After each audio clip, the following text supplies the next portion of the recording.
In Facebook. Hello. So I'm trying a different format to this webcast thing that I've been doing. The thing that frustrates me the most is that maybe my favorite thing about doing this the way I was doing it, apart from just delivering content, and my favorite part of the mechanics of it was the ability to use this nice microphone that I bought years ago for recording. I just love the way that it responds to my voice. But what's going on is that very abruptly, the Facebook Live producer was not allowing me to use the live producer with Chrome. It was saying that I needed to update to the latest version of Chrome or it wouldn't work. Well, I tried every way that I could think of to get the latest version of Chrome. I went to a website called ninite.com where they offer a free download of the latest version of many different applications, including Google Chrome. I tried that. I tried following the link on the Facebook Live producer page itself. That didn't work either. The only other alternative was to switch to a different browser, to Firefox, which is what I'm now doing. The problem with using Firefox, however, is that I can broadcast live video, but the only microphone that I'm allowed to use is the one that's here in the webcam, which is more than adequate, but it's not as much fun for me. I like using my condenser mic. Um, I have no idea why. I've gone through everything I can think of in terms of going into settings, going into options, making sure all the adequate permissions are enabled for me to use the gear that I want to use, but it's just not working. So what I've done is I have gone onto YouTube. I have a excuse me. I have a YouTube channel which is not bad. I have somewhere close to about 1,000 subscribers, many hundreds of thousands of views, but that's all based on music. My most popular video there is a cover that I posted 10 years ago next month of me playing The Grudge by Tool on an acoustic guitar and singing it. And that video's got, oh, I don't know, somewhere hundreds of thousands of views. All right. I don't know exactly how many. And so there's also other covers on there. There's also original content on there as well. A lot of creative and artistic stuff. My first couple attempts at music videos are there. One for Ancestors of God, one for the Fun Police, and so that's all available. But what I did is I created sort of a sub channel, which I intend to use only for these kind of live streams. The live producer equivalent on the YouTube page doesn't have the same kind of problems that I experienced on the Facebook live producer, but I am a little bit weary, or rather wary, I should say, because of the things that I've read with respect to the CEO of YouTube removing any content from anybody's channel which is deemed to go against recommendations by the World Health Organization or go against the conventional wisdom of how coronavirus is supposed to be regarded. So I made a separate channel so that if anything does get taken down, that it won't affect the creative content that I've posted to my primary channel. I have posted a link in a Facebook post yesterday or the day before. Also, I have included that link just in my Facebook profile. My page is linked to that YouTube channel. So if anybody's out there who's truly enjoyed the videos that I've done, I would invite you to just subscribe to that new YouTube channel, and I will continue doing those broadcasts from there, which enables me to use my condenser mic and all the stuff that makes it more enjoyable for me to do. So it has now been more than 2 months since I have worked. I have been, for the most part, abiding closely with the dictates of Governor Inslee's stay-at-home proclamation. I've cheated a couple times and gone fishing or camping a few times, but primarily I've kept to myself. And doing these videos has been my way of maintaining a structure to what I do. And it's not something that I take especially lightly. I'll spend hours per day going over printouts and websites to tell me what the most current figures are. I will look at news stories. I will look at press releases by various governmental offices from the local, state, all the way up to the federal level. I'll do my best to try a little bit of amateur analysis of these kinds of things.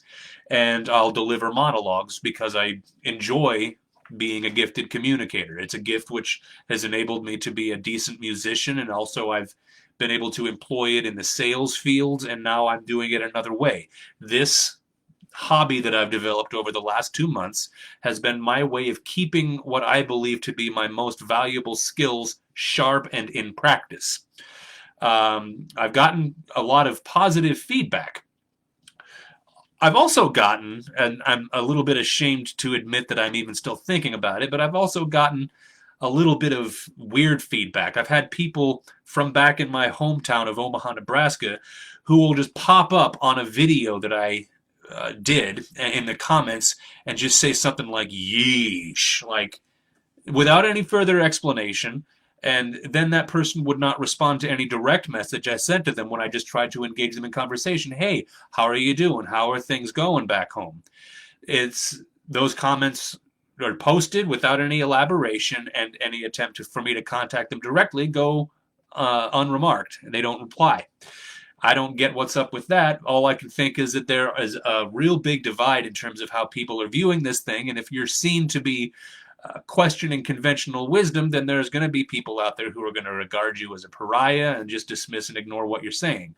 And that's had the kind of ironic effect of encouraging me to do this even more.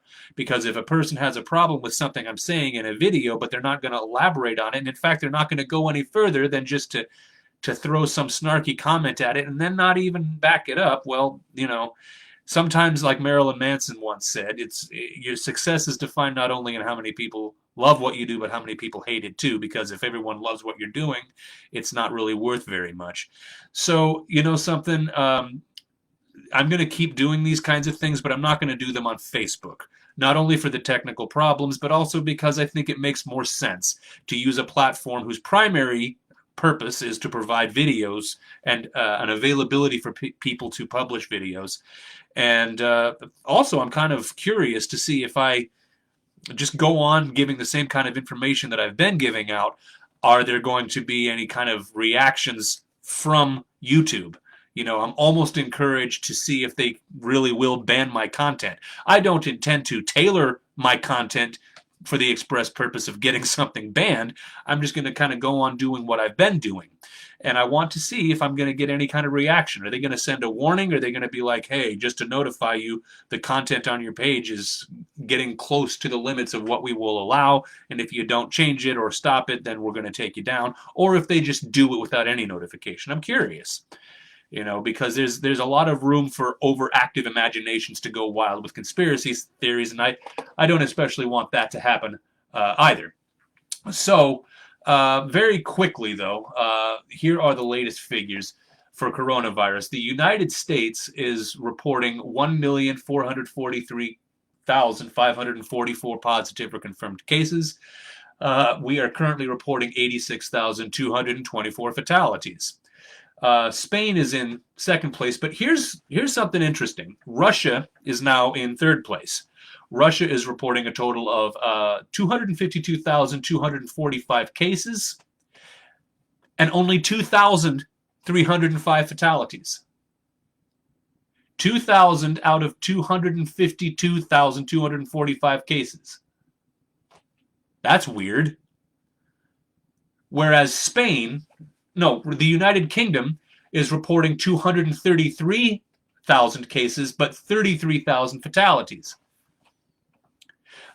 I follow the news in its many iterations, everything from the obviously left to the obviously right to the obviously trying to be nonpartisan, and I don't see a lot of investigative reporting about what accounts for such enormous discrepancies in mortality rates. I just don't see it.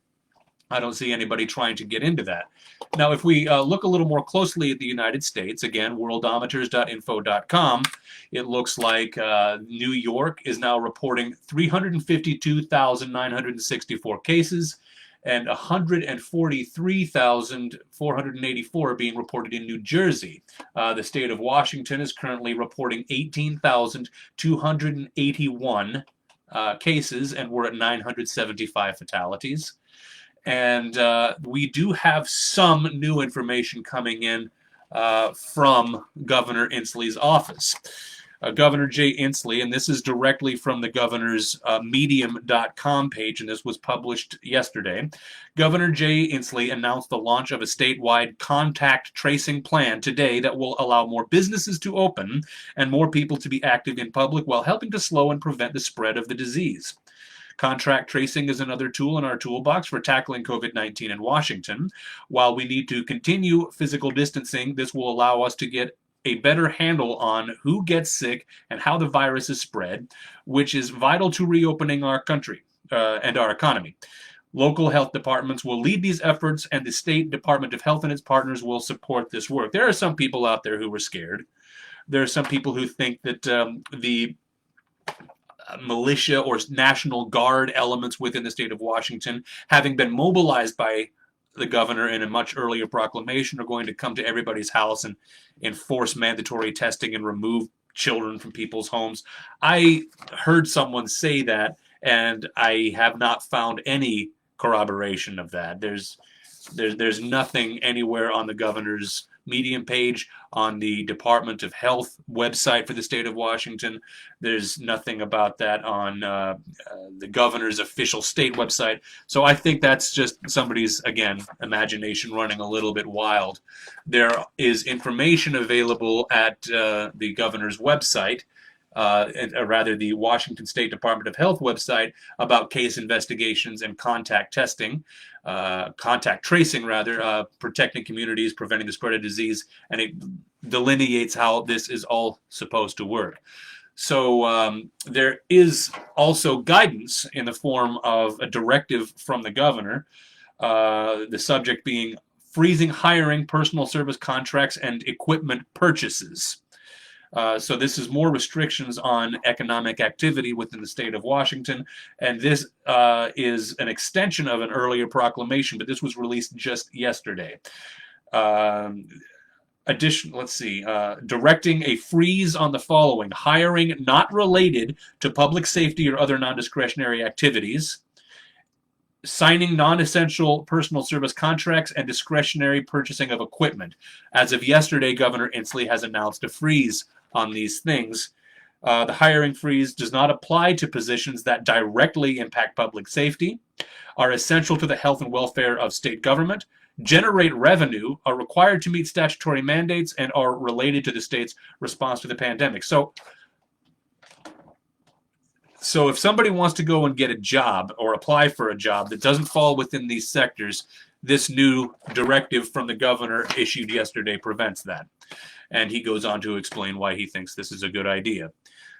Governor Jay Inslee is not a very popular person outside of Washington when it comes to his prominence on the national stage. He was not perceived to be a viable candidate to be nominated for the Democratic Party for president. He is looked at with extreme skepticism and bemusement by a lot of people. He's really not my favorite person either. So that's kind of where we're at with what he's doing. Phase 2 is being granted provisionally to various counties within the state of Washington if they are below a certain threshold of cases and have not reported any new cases over the course of the last 3 weeks. And there is information on the governor's website to describe exactly how a county can proceed if they meet those conditions. Clearly, any Puget Sound county is not on that list, at least not the top 3, King, Snohomish, and Pierce, where I live. So that's all I'm going to do for today. I'm going to be switching over to the new YouTube channel. I'm inviting anybody who follows these videos to click the link in my Facebook page so that you can see the videos on YouTube and follow them there. And I'm eager to start building up subscribers to the new page on YouTube, just like I have on the old one. But again, a much different flavor on this sub channel than on my primary, more creative channel. So with that, this has just been sort of an update.